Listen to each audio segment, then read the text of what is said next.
জিলহজ মাসের প্রথম 10 দিন আমরা কি কি আমল করব। আজকে আমরা অল্প সময়ে জিলহজ মাসের প্রথম 10 দিনের 7টা আমল নিয়ে কথা বলবো। বলেন সবাই, কয়টা আমল?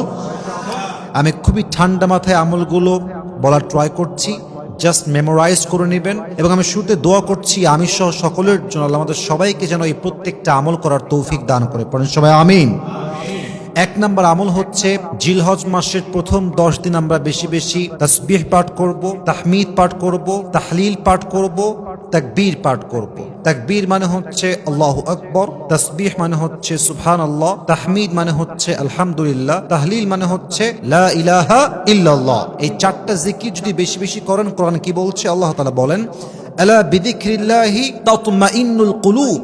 তুমি যদি তোমার মনের শান্তি পেতে চাও, মনের যে সুকুন, if you wanna get the mental peace of your heart, যদি তুমি তোমার মনের প্রশান্তি খুঁজে পেতে চাও, মানসিক শান্তি খুঁজে পেতে চাও, তবে অবশ্যই রবের স্মরণ বেশি বেশি করো। যে বান্দা রবের জিকির করে, রবকে স্মরণ করে, তার মনকে শান্ত করে দেয় একজন। বলেন সবাই, তিনি কে?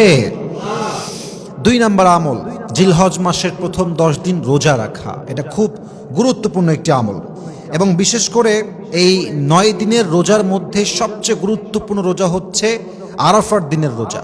এবং এই রোজাটা এত বেশি গুরুত্বপূর্ণ যে এই দিনে যেই বান্দা রোজা রাখে, আল্লাহ তার অতীতের এবং আগামীর 1 বছরের সব গুনাহ মাফ করে দেয়। সুবহানাল্লাহ পড়েন সবাই। 3 নম্বর হচ্ছে হজ।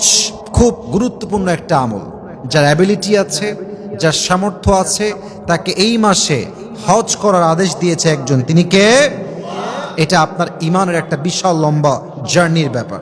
4 নাম্বার কুরবানি। তবে কোরবানির ক্ষেত্রে মাথায় রাখতে হবে, কোরবানি এমন একটা আমল যে আমলের ক্ষেত্রে অনেকে নিয়ত করে গোস্ত খাবো, আরামে সবসময় গোস্তের মধ্যে ডুবে থাকবো।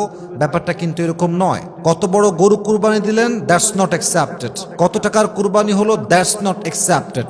লা ইয়ানাল্লাহু লুহুমুহা ওয়ালা দিমাউহা ওয়ালাকিন ইয়ানালুহুত তাকওয়া মিনকুম। গরুর দাম, রক্ত, এগুলো কিছুই আল্লাহর দরবারে পৌঁছায় না। আল্লাহর দরবারে পৌঁছায় শুধুমাত্র তোমাদের অন্তরের তাকওয়া এবং আল্লাহর ভয়। ঠিক কিনা বলেন? অতএব গরুর গোস্ত আল্লাহর কাছে যাবে না, এবং গরুর দাম কত, গরুর প্রাইস কত ছিল, ইটস নট অ্যাকসেপ্টেড। মূল হচ্ছে আপনার হৃদয়ের তাকওয়া, ভয় থাকতে হবে একজনের। তিনি কে? 4 নম্বর আমল হচ্ছে কোরবানি করা। 5 নাম্বার সাপ্লিকেশন, বেশি বেশি দোয়া করা। জিলহজ মাসের প্রথম 10 দিন এতটা ফজিলতপূর্ণ একটা দিন, এমন একটা গুরুত্বপূর্ণ সময়।